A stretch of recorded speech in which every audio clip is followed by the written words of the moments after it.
Na câmera aí? Tá. Sim. A gente tem aqui, ó, Deuteronômio 32:2 vai falar o seguinte, ó.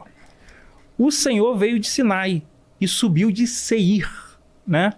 Resplandeceu desde o monte Parã e veio com miríade de santo à sua direita, havia para eles o fogo da lei. Esse Senhor aqui é o Yarvá, e o de Revavirê. Quando você lê Juízes 5:4-5, ó Senhor, quando saíste de Seir, quando marchaste desde o campo de Edom, a terra tremeu e os céus gotejaram. Sim, as nuvens gotejaram água. Abacuque 3:3. Deus veio de Temã, que é a mesma região ali, tá, galera? A região ali perto da Península do Sinai, de Edom, toda aquela região. Deus veio de Temã e o santo veio do monte Parã. Sua glória cobriu os céus e a terra encheu-se do seu louvor. Êxodo 19:18. E todo o monte Sinai fumegava, porque o Senhor descera sobre ele em fogo, e a sua fumaça subia com fumaça de fornalha, e todo o monte tremia. O que isso significa? Isso significa que dentro do politeísmo antigo, o Yarvá, que é o famoso Javé, né? Tem até os testemunhos de Jeová, né? Deus, né? Que é o Yarvá, ele parece que ele veio de uma tribo do sul, né? De um culto do sul, um culto sulista. E que ele veio substituir depois o culto a El.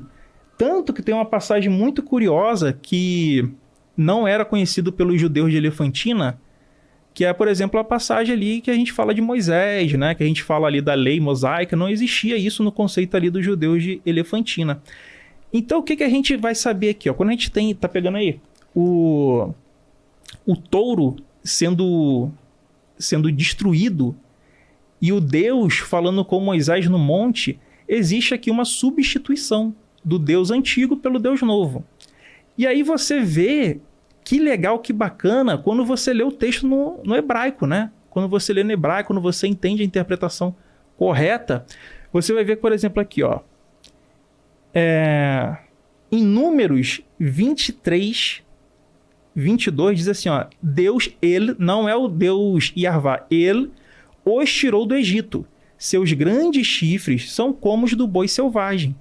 Ué, Deus, ele, não era Deus Yarvá sendo comparado com um boi selvagem tendo grande chifre? Que isso, rapaz? Já existia corno naquela época?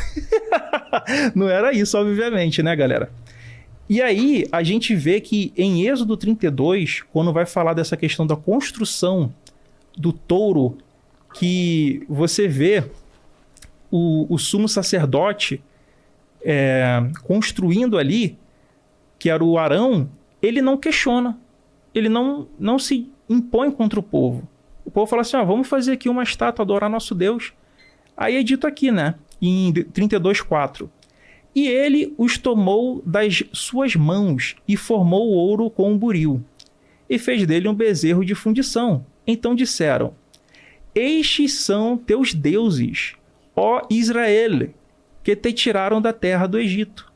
Só que quando a gente vai ver a palavra no hebraico, é Elohei-Kar, Elohei-Har, que seria uma espécie de plural de El. E aí por isso que fica deuses. Então o que está falando aqui, ele ressoa muito bem com o que é dito em Números 23:22.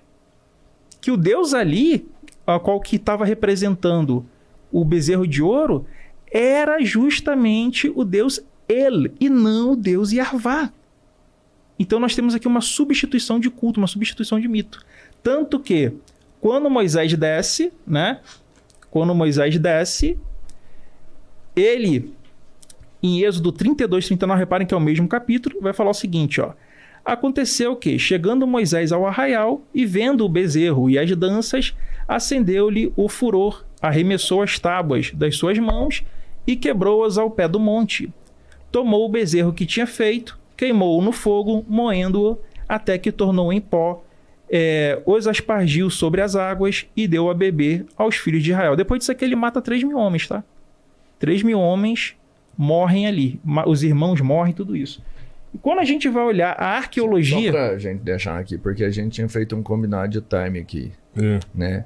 Pode seguir? Pode. E Eu se acho você que quiser. essa linha de raciocínio tá perfeita. Sim, Beleza? sim. Então, assim, porque deu tempo.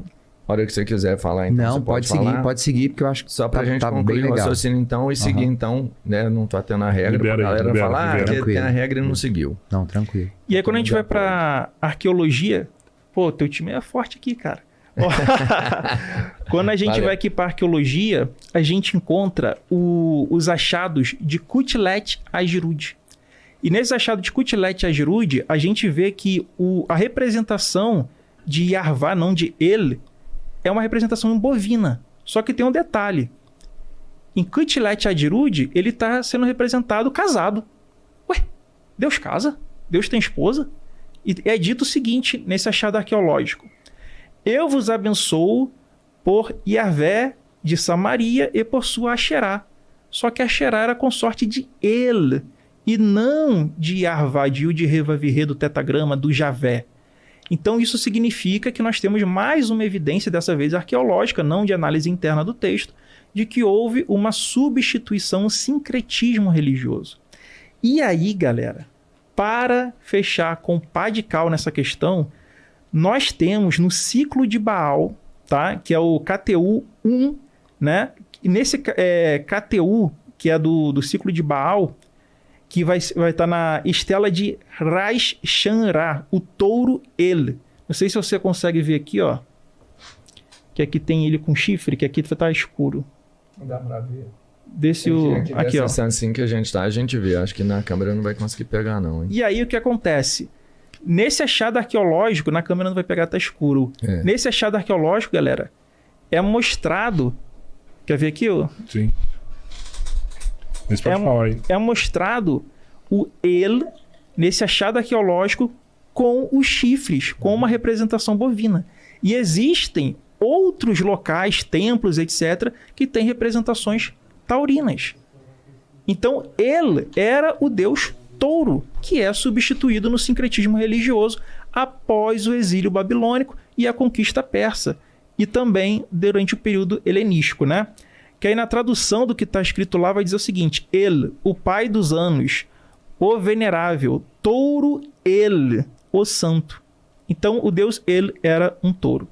Então nisso, o que nós podemos identificar é que houve uma substituição de um politeísmo, tá? Ali de Ugarit, do panteão cananita, para uma monolatria, e que depois virou um monoteísmo trinitário, ali já com os gregos entrando, com os romanos entrando, que aí foi substituindo.